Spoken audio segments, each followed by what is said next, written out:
What is the difference between green, white, and black tea? What is the difference between green, white, and black tea? Are all based on original tea leaves. White, green, oolong, and black tea are all products of Camellia sinensis leaves and buds. The only difference is how they are processed.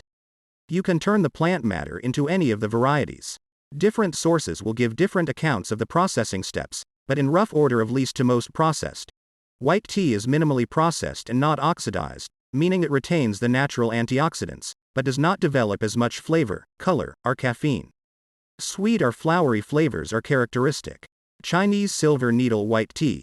Green tea has a minimal amount of oxidation, halted by additional pan-frying.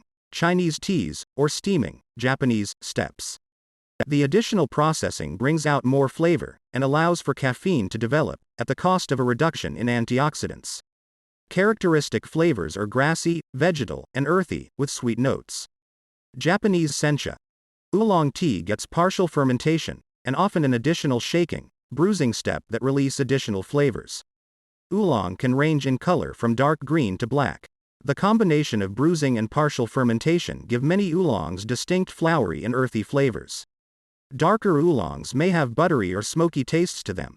It has somewhat more caffeine and less antioxidants than green tea. Tiguanyin or iron goddess.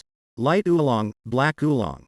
Wu Yi, black tea is fully fermented, which blackens the leaves and causes the formation of caffeine and tannins.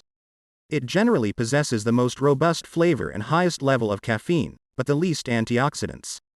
Chinese Keeman. Pu-erh is tea that is pressed into cakes and post-fermented, meaning that after processing and drying it undergoes an additional ripening, fermentation. Microorganisms work on the tea, changing it chemically in a similar fashion to aging cheeses. Traditionally, this is accomplished over years in controlled climate conditions, 10 to 15 years being ideal, but in recent decades a several-month fast ripening process is sometimes used.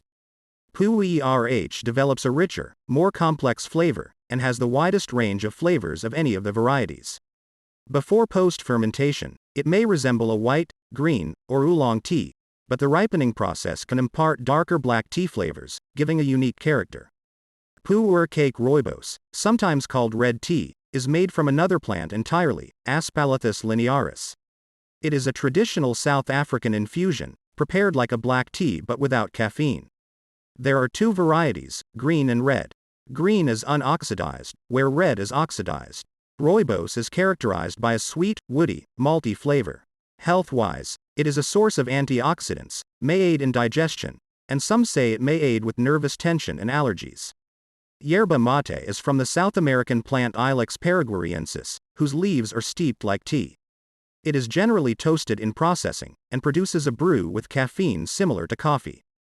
Despite its caffeine, mate is actually relaxing to smooth muscles, so you don't get jitters, and it also helps control appetite. The flavor is vegetal and herbal, and can be bitter if brewed hot. Although it contains antioxidants, this is balanced by traces of carcinogens from the toasting, and the jury is still out on whether mate overall increases or decreases cancer rates. Tisanes or herbal infusions. These are various blends of dried herbs, fruits, spices, and flowers which are steeped like teas, but do not contain tea leaves. Generally, the ingredients are dried, although fresh ingredients can be used too.